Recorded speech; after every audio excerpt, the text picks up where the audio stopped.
Shame on you, Jack. Shame on you, JAC Ute. And we are going to really test the shit out of this Ute. Give it a Jack launch. Come on. Let's do it. That was good.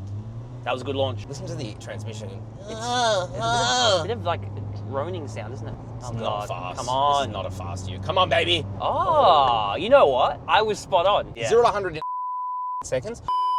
Guys, I honestly don't think this could have worked out any better. We are filming today my JAC T9 Ute, the full review. I bought this 2 days ago because JAC would not give me their car. We were told all these lies, clearly lies, including the car was rear-ended. We were told that it's now going to fleets. There is no way we are going to be able to get the car. Well, lo and behold, the day we film, another outlet actually has the JAC. And they happen to be filming on the same bloody road as us. What are the chances? This is my JAC. This is the JAC we were deliberately not allowed to have. And so today, I'm going to be unbelievably reviewing my JAC, and we get to have a look at the JAC that was apparently in an accident, that was apparently with fleets now. No way that we can get our hands on it. Uh-oh, I'm seeing double. Uh-oh, JAC. Looks like you were caught out in your lies. Unreal. Let's review this thing. So, putting aside the fact that I had to buy this car myself, let me tell you about the pricing, because that is one of the biggest flaws with the JAC T9, at least unless you go through CarSauce buy, which is what we did. We bought this car brand new. This isn't a demo. This was brand new for $40,500 drive away. This is for the Oasis trim. We could have spent about $4 more and got in the Haven, the top of the range, for about $44,800. However, if you look at their actual drive away pricing, this one here is about $45,500. So that means that we have already saved over 10% of the price, which is pretty crazy, more like 12.5% before even leaving the dealership. That is not a great sign to me. No, not at all. No. And also the pricing was already dumb because you could go out and buy yourself a GWM Cannon, the new Cannon. They've just updated it. Comes with way more power, way more torque, and a lot more features. It's better equipped, and it's also cheaper. Cheaper for the Vanta, the black pack that you can get on it. It's like what? $44,490. So that is their top of the range drive away. That's before CarSauce buy does any of the negotiating for you. So yeah, absurd pricing, I think, for what you get. But here's how you know, Daddy Jacob, that I'm gonna be giving this thing a fair review, and that's because I genuinely believe that this is one of the best looking Utes you can buy. Oh, I totally agree, yeah. A genuinely really, really good looking Ute. That's one of my favorite things about it. In fact, it passed the Monique test. Monique, my beautiful fiance, even she likes it. And trust me guys, to get her to like any car is quite difficult, but she really likes the look of it. It's aggressive, it's mean. I love the way that this scratchy black plastic or whatever, it just wraps around. It actually is really cool with contrasting, especially with the no cost option white paint. Guess why I bought that? You do have these really nice LED daytime running lights, also sequential turning signals, which is again a cool thing to see. You have very bright LED lights there as well. You got the JAC badge there. It's actually very tasteful, and frankly I think it looks really good. I like the big grille as well. This is a bit silly. You get these fake recovery hooks. Kind of wish they just made them real. So dumb. We'll find out more about how this thing off-roads though very soon, because we will be taking it off-road, so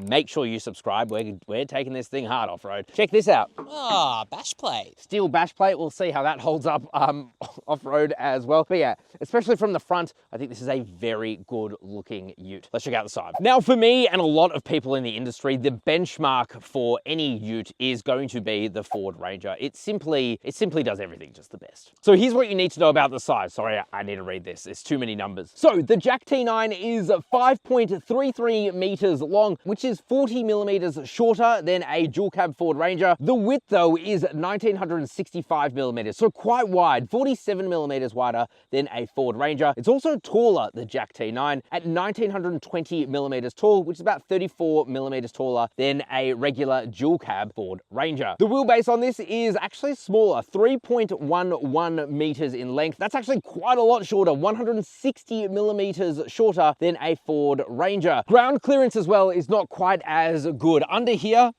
you're gonna have 210 millimeters of ground clearance versus that on a regular bog standard Ford Ranger is 234 millimeters with its ground clearance. And that's unladen too. That is unladen. So obviously the more you put in here, the worse it's gonna be off-road. Who would have thought? Wading depth as standard is also not great. 650 millimeters, about 50 millimeters lower than what you'd find as a standard across the industry, which is 700 millimeters. The Ford Ranger is 800 millimeters. And then in terms of approach and departure angles, the approach angle is 27 degrees, which again is less than a Ford Ranger by 3 degrees. And while they both have the same departure angle of 23 degrees, because this is lower to the ground with its ground clearance, theoretically off-road, it shouldn't be as good. I don't know what the ramp over angle is for the JAC T9, but it's probably not gonna be. It's not gonna be as good as the Ranger. No. Okay, let's talk about some of the other things I do like about this, and that is whether you go for this Oasis trim or the Haven trim, you actually get some pretty nice 18-inch alloy wheels. I quite like the design of them. As you saw earlier, we did see the car that we weren't supposed to see, and that comes with these really cool looking alloys. And by the way, these Gitty 4x4 highway terrain tires, or as we like to call them, shitty Gitties, are going to be ripped off this thing. Thank you very much to Bridgestone, because they are going to be supplying us with the Jeweler all-terrain 002s. Jacob, you drove those off-road. Yeah, that was a lot of fun on Noosa. Yeah, in Isuzus, and they perform so well. I could have gone for a full mud tire, but I'm really going to be driving this thing mostly on-road anyway. I just need it for the occasional off-road use. So to replace these is super important, because these will not go off-road. It wouldn't be fair to the car to take it off-road with these tires. But it'll be really good to see how they perform, the Bridgestone. So I'll leave a link to them down below. If you are going to be getting any all-terrain tires, I highly recommend them, and you'll see why when we take this thing off-road in a future episode. Black scratchy plastic around here, but it actually looks pretty cool. You've also got this fake venting, which, whatever. I will say you don't get a 360 camera. In fact, at the front, the camera is blanked out, which makes sense. It doesn't get it. It also doesn't have sensors at the front. You do get both of those things on the Haven trim. This really is one of the most annoying things. So, key in my pocket, I can stand right here. It just doesn't register it. You have to be literally humping the car for it to figure it out. Like, that's it's bad. Crazy. Look, it's got like no range. it's not because it's in my pocket either, yeah. There you go. Like, you have to be touching it. And this is a common problem. This is what the dealership told me. Yeah, these keys just don't have very good range, or the car, I don't know. It's just not well calibrated. No tinted privacy glass either. You don't get roof racks here, but I don't really care. I don't use either. Check this out. Nice, metal side step. Yeah, it's actually quite a nice side step. I don't mind it. And I have to admit, I love this, even though it's so outlandish. The giant JAC sports bar. It looks cool. This is basically like a Vanta pack on the Cannon anyway, in terms of looks. Kind of, yeah. I can see that. Alrighty, let's check out the bum. Alrighty, let's talk about the bum on this thing. Honestly, at first glance, I didn't love it, but the more you look at it, the more I do like. So first of all, you get these fully LED tail lights, which even on a base model, it is good to see. They do look very Kia Sorento. 100%. The weird thing about them is the viewing angle. You can't really see them from the side at all. No, they don't have a great viewing angle, do they? Oh, by the way, I didn't mention this. Some of the fit and finish on this is just not great. I can stick my fingers under both of these sides here. On the other side, I can stick my finger in the back, but at the front, it's really quite taut. So what that tells me is that there is quite a lot of flex in this tub. Not great. Which, yeah, doesn't bode well. There's another really, really bad thing about this, and that is this. Excuse me. I mean, it's good that it locks. It's just annoying in this instance. So this is one of the heaviest tailgates, and it genuinely hurt Jacob earlier. It hurt his finger. I don't want to come across as, you know, a bit posh, but my little hands were not used to that. No, it's really heavy. And also this spray in bed liner, it hurts. It's like poorly done, and it's got sharp edges, and it genuinely, you'll catch your finger on it, and it could actually cut you. It hurts. It's quite poorly done. So JAC, you could definitely work on that. T9 badge there, you got the 4-wheel drive badge there as well. And down the bottom you have sensors, you have your reverse camera, which is an okay reverse camera, it's nothing special. It's actually fine. Bro, you've actually not mentioned the elephant in the room. I'm talking about the massive JAC logo on the back. There is a giant JAC logo on the back. I don't mind it personally, but not everyone loves it. I think it looks cool. Yeah, it's very in vogue, isn't it? Now, in terms of towing, this thing can tow 3.2 tons. Weirdly, when it first came out, it was 3 tons. Now it's 3.2 tons. I haven't optioned the tow ball, but if you want to see us doing a towing test, let me know in the comment section below. You also, of course, get a full-size spare wheel. And interestingly, for this Borg Warner part-time 4-wheel drive system, you can see on the rear diff, it says 41:10. That is its final drive ratio. It's kind of military-esque. I don't know why. Yeah, I like the way it's stamped on there. It's kind of cool. It's kind of cool. Now, one of the big issues, for sake. Pull that down. Heavy. It's annoying that there's no gas struts because literally every other Ute now comes with a gas strut, or at least it's got a torsion bar to make that a lot lighter. Unlike the GWM Cannon, there is no step to pull out, not like a Ranger where you can step up here. So if you've got the tailgate down, there's no way you're getting in the back, frankly. Which again, it's more things that you don't get here, but you're somehow paying more. Don't understand. You know what, bro? You just step on the tire like a real man. Yeah. Or you just use CarSauce buy and pay less. Oh, which is always what I'll recommend, of course. All right, let's drop this down now. Ah! There you go. So in terms of the sizing back here, it's actually okay. Why are you standing in there? I don't know, it feels good. Now, in terms of its payload, you get 1,045 kilograms of payload. So that's actually quite impressive, but it does impact on ride, as you will see. It actually makes it about 100 kilos better payload than a Ford Ranger Sport, which is decent. Very impressive. Yeah. In terms of the tub dimensions, it's 1,520 millimeters long. Its width is 1,590 millimeters. Unfortunately, I don't know yet what it is between the wheel arches. They haven't said, and I didn't bring my tape measure. Sorry. And its height is 470 millimeters, which actually is not very good. So that means that the Ranger tub is slightly longer by 27 millimeters and deeper by 59 millimeters. Also, even though the width of both this and the Ranger are about the same, the Ranger can fit a Euro pallet. This can fit a standard Aussie pallet. So between the arches, it is not as good as a Ford Ranger, but it's still actually quite a usable space. So apart from some fit and finish issues, I like the way it looks, and I think it actually does the payload thing pretty well. And really, with the lack of power that this thing has, you wouldn't want to tow any more than 3.2 tons anyway. Definitely not. But maybe we'll do a towing test. Like I said, let us know in the comment section. Should we check out the interior? Alrighty. Oh, that was actually, you know, kind of a thonk. It's not a terrible thonk. I've heard worse. Interesting. So let's talk about the interior space now. Honestly, it's actually okay. It's actually not bad. No, there are a couple of things that do my head in, as you'll see, but there are other things that I do like. So first of all, these seats. Now, they say it's like, I think it's pleather. It smells like something that shouldn't be entering your nose. No, it's certainly a terrible chemically smell. But anyway, the seats themselves are nice. They're soft because we didn't spec for the Haven. We don't have heated seats. Again, you would definitely find that in a GWM Cannon at the same price point. Well, I guess it isn't the same price point though, because we paid way less. True. So it's just showing. Only if you use CarSauce buy though. Yeah, true. Anyway, soft touch materials, absolutely, well, almost everywhere. That's nice and soft though. Again, in the Haven, this is like a quilted leather. This is just normal, I guess. Not great. Whatever. You know what? Whatever. I'll give it a pass. It is a bloody Ute. So you have a big display here. It's in portrait style. It does have wired Apple CarPlay and Android Auto, and you 100% need to use them because for whatever reason, the Bluetooth, it must be running on like a 2.0 codec. It is horrible. It is genuinely, it sounds terrible, but you plug in and you go wired. It sounds better. It sounds so much better. So yeah, you don't want to use Bluetooth or wireless in here anyway. It would just sound bad. I do like these physical buttons down here. They're for your air conditioning control. So at least they haven't been fully relegated to the display, and because we don't have the heated seats, we don't have to worry about tapping buttons for that. So hey, maybe that's a win. Weirdly, it does get digital radio, which I was honestly surprised by. Yeah, I mean, it's kind of difficult to find it, how to use it, but yeah, you do get it. Most of the time, you don't get that in Chinese cars at this price point, so it's just good to see, I guess. You have this JAC steering wheel. It is a two-spoke design. Honestly, it's fine. I kind of like the two-spoke design. Funny, like, metal dead ahead thing here, like it's a race car. Real sporty. You gotta wonder what goes through designers' minds. They're like, yeah. They're like, yeah, we'll take that. Ahead, we'll take this and we'll take that. Yeah, exactly right. Anyway, up in front of you, you do get a little screen as well. I like how it's unapologetically Chinese because you have two modes for it. You have the normal blue mode, whatever. And then if you press this dedicated button on the steering wheel, two golden dragons fiddle their way onto the screen, you know? Happy Chinese New Year, bro. Happy bloody Chinese New Year. You do get a Qi wireless charger there as well. Good to see, but totally useless when you don't have wireless Apple CarPlay or Android Auto. You've also got a couple of USB-A ports, no USB-C ports in this one. If you go for the Haven, you get one USB-C port in the back seats. Tell me how that makes sense. You get a 12-volt socky wocky, which is 120 watt. That's actually pretty good. And in terms of storage, you get a pretty decent-sized glove box with, I love this. If I'm ever in need of breaking a window, I've got it. Or cutting my seatbelt. And I've got a little disco thing on there as well. I love that. Yeah, that's how you know it's cheap. That's how you know it. and they put the little disco thing on it.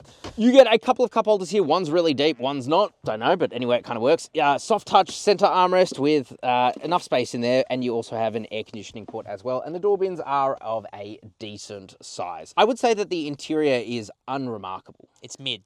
Yeah, it's quite mid. Honestly, the GWM Cannon has a nicer interior. Maybe we'll do a comparison now that I own this. Why not? Why not? Yeah, now I've got a vested interest in this car. Why the hell not? Here's your four-wheel drive selector. Like I said, this is a proper four-wheel drive. It is a part-time four-wheel drive. Honestly, you could spend $2,000 or $3,000 more and get yourself the Cannon XSR, which comes with a front, center, and rear locking differential. Crazy. Anyway, but here we are with my base model JAC T9, which I wasn't even allowed to review. There you go. But you have your 2 high, 4 high, 4 low as well. It's got a low range transfer case. Like I said, Borg Warner, so actually like a very reputable company. You also have a mechanically locking rear differential and hill descent control there as well. And a drive mode selector between sport, normal, eco, and snow. Nice. No off-road modes though. Now, the biggest issue I have with this interior is not the sound system when you don't connect via Apple CarPlay. That, whatever. It's the driving position. You cannot telescope this steering wheel, which is just absurd. The other thing as well is these seats. Now, there's no under-thigh support. That's very Chinese car, right? It wouldn't matter though if the floor wasn't so bloody high, because of course it is a body-on-frame vehicle, and the fact that I can't move the steering wheel. So as a result, my legs are splayed while I drive, and I do not feel supported. It is not a comfortable car to drive. But of course, we will find out more about that when we drive this thing about 1,200 kilometers very soon. So make sure you are, actually it's more than that. It's about 2,400 kilometers round trip. Make sure you are subscribed for that.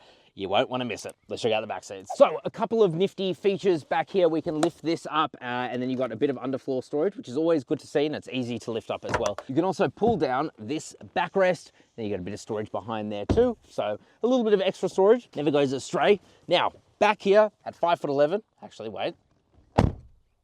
That's right. At 5'11", I have enough leg room. It's really not the most amount. Toe room as well is okay. My legs are not at a great angle and these seats are very flat, so expect to slip and slide around back here. But headroom is very good, so that is good to see. You get a couple of air vents here. You've also got one USB-A port because I didn't pay enough for the Haven. And also you can see the blank switch there. Like I said, this thing can also come with a 220 volt household socket. I would have really liked to see that, especially at this price point. Yeah, I don't know why they only relegate that to the top spec. Yeah, and why that top spec is so expensive. You get a couple of matte pockets here and a third one there. That's very nice to see. This is all though scratchy plastic. That's nice and soft though. And otherwise, it's a dual cab ute. You know, it'll do the job. Yeah, I mean, I find the back seats very unremarkable. Oh, I should mention as well, you do get a pretty good center armrest. It's quite large with a couple of cup holders, and the seats themselves are whatever. Now, like I said, we bought this thing through CarSauce Buy, and if you want to support not only us, but get the absolute best deal on any new car for yourself, the proof is in the pudding. You need to use that service. The way it works is we make dealers literally fight each other to get you the absolute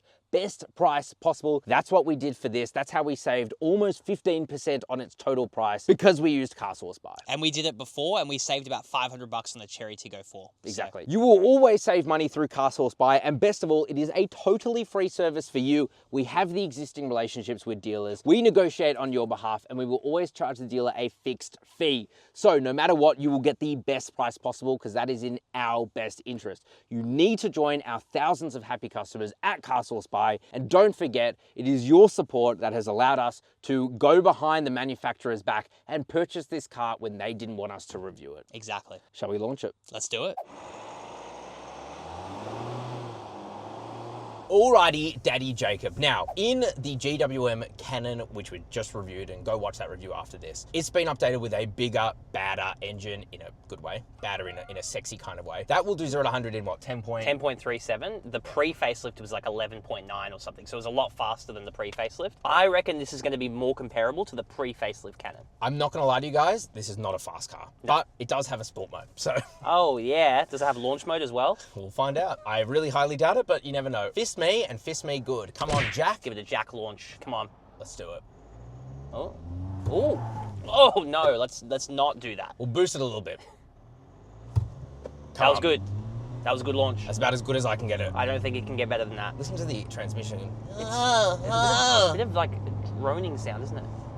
It's Oh, not God. fast. Come on. This is not a fast Ute. Come on, baby. Oh, you know what? I was spot on. It's very, very similar to the pre-facelift Cannon. We know who they benchmarked. Yeah. 0 to 100 in 11.78 seconds. Not the slowest Ute I've driven, but No. it's not fast. No, and these are like the best conditions you'll get. Dry, slightly downhill. Maybe it's the giddy tires that Probably. held it back. Yeah.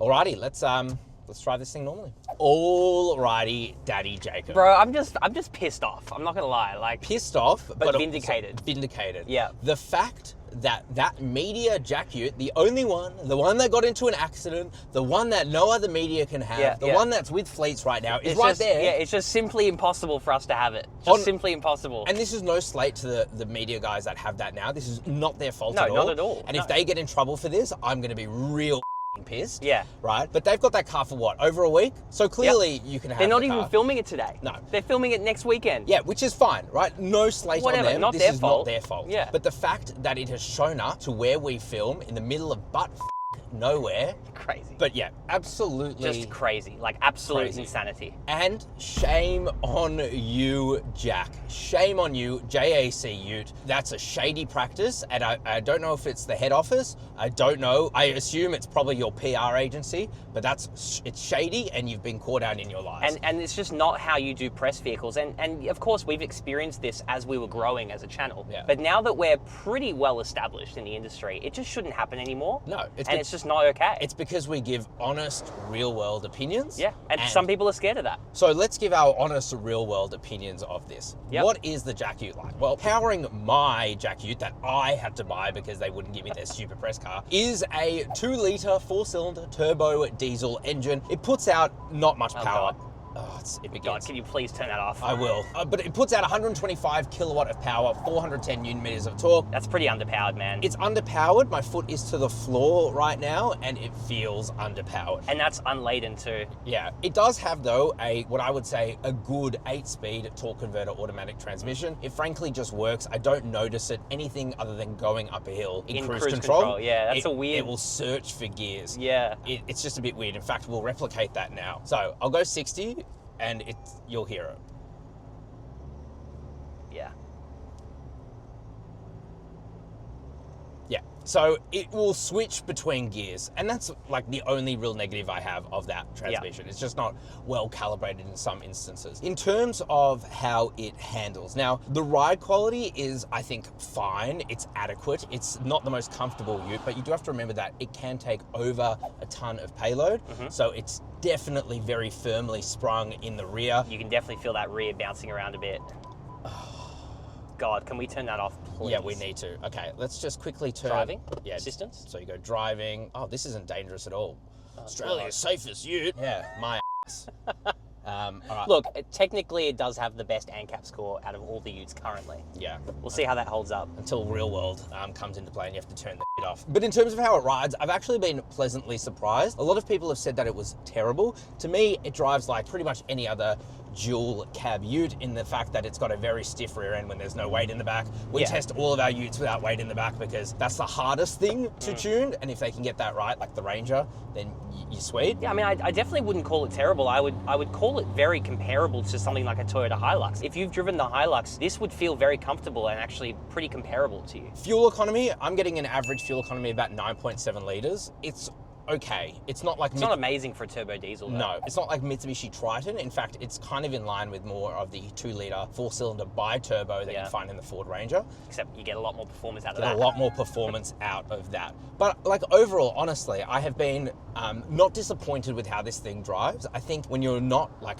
booting it on the ground, it's actually okay. I have turned the steering to sport mode constantly. This is an issue with all Chinese cars in that they're way too light and over-assisted. This makes it feel just a bit better all the time. And there is a big issue that you've been telling me about that I'll bring up after Saucy Corner. 100%. Let's put it in sport mode. We're going to tickle my little pickle. Let's Oh, go tickle up it. Saucy Corner. It's a jack Here we go. tickle. Huge turbo lag. Oh, yeah. And then it comes into boost. Massive turbo lag. It feels more like a mid-2000s diesel, frankly. It That's really what does. it feels like. Which is fine, you know. It's not the best out there. A GWM Cannon is better. Hey, it's doing all right, It's man. doing okay. Are we in 2-wheel drive? We are. It's a part-time 4-wheel drive. which means that you can only drive two-wheel drive on the road, but once you go off-road, obviously you have the full drive, you have the low-range transfer case. So the issue that I was going to bring up after Saucy Corner, because that's where we are now, is the driving position. You don't look that comfortable. Do you see my legs? So my legs are just splayed splayed completely. I can't get this into a better position. I've raised the seat up a little bit, but because I can't adjust the under thigh support and the floor is quite high, I sit driving like this. Yeah. I found it to be okay, but I did notice my back was kind of hurting yesterday. You don't get lumbar support, and also you can't telescope the steering wheel either, which is a big deal. That's just so dumb. It's such a small thing that they could definitely do. But hey, maybe if you could telescope the steering wheel, the rubber thing behind it would have been installed even worse. Yeah, true. Maybe it's for a reason. Yeah, someone actually said in the forum, by the way, thank you to all the other owners of the JAC T9 Ute. A lot of you are having that same issue apparently. But some guy was like, I just sprayed WD-40 behind my... Oh my God. And I was like, oh. That's a bit dangerous, I feel. What if No, it's just like, well, actually kind of, because Yeah. you don't know what the hell is exposed behind there. But the other thing as well is you don't just want to be spraying a water repellent into your thing. Like, it'll lube it for a little bit, but it's not a lube. No. The other thing I've been pleasantly surprised by is the safety systems.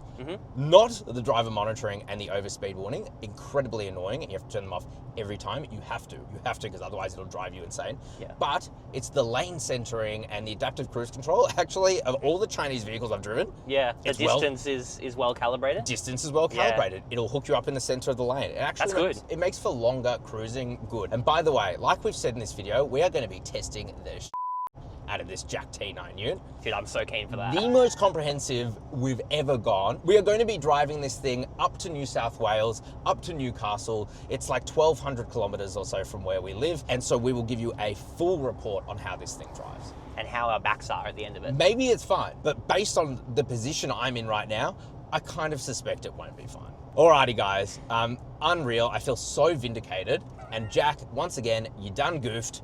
Let's get into our final thoughts. Let's do it. Alrighty guys, final thoughts on the JAC T9. It's unbelievable to me that we have been able to get the car that we weren't allowed to have completely by accident because it was just by chance where we were filming today. By chance. It actually is the craziest thing ever. The best part is we were able to catch out JAC, or at least their PR firm who are running this, in their lies. They've given us the runaround. We were told we can't review the car. I had to go out and buy the car, and look at it right here. It is right here in the flesh. The car that apparently we can't have, that's being crashed, that is with fleets at the moment. That aside, the JAC T9 is actually a fine ute, especially if you can get it at its heavily already depreciated price of $40,000. That's what I paid for my JAC T9, $40,500. I did buy it through CarSauce Buy, so if you want the absolute best price possible on any new car, make sure you use that service. But I want to make this very, very clear. JAC, what you have done is totally unacceptable. It is actually, frankly, it's quite f***ed up that we've had to go out and buy a JAC Ute because you told us that this Ute is not available to us. It is crashed. It is in a fleet somewhere. Well, guess what, JAC? You have been caught out in your lies. This is what happens. And you know what? We're still going to give it a fair shake. Like, we actually genuinely think it's a good value ute for the money. I mean, we're going to find out long term how it holds up. I don't mind it. There are some things I really like. The interior space is actually quite nice apart from the seating position. I think it actually drives pretty well, but there are a couple of things that are not good about this car. One, the fact that I already have a warranty claim and I've done about 200 kilometers in my car. The steering rack sounds, well, I know what's going on. There's a rubber seal behind that hasn't been installed properly. That's concerning to me. The fact that the spray-in bed liner will cut you is also not great. The fact that the panel gaps on the back are not great either is not great. But we're gonna see how it goes off-road because we have already known of at least one JAC Ute to have blown up something in the front. I think it's front diff. Something has gone wrong with one of our fellow journalists out there. We are putting on the Bridgestone Jeweler all-terrain tires and we are going to really test the shit out of this ute. Because one thing you don't do if you have a good product is lie to people who will give it an honest and fair review. So Jack, this one's on you. Do better.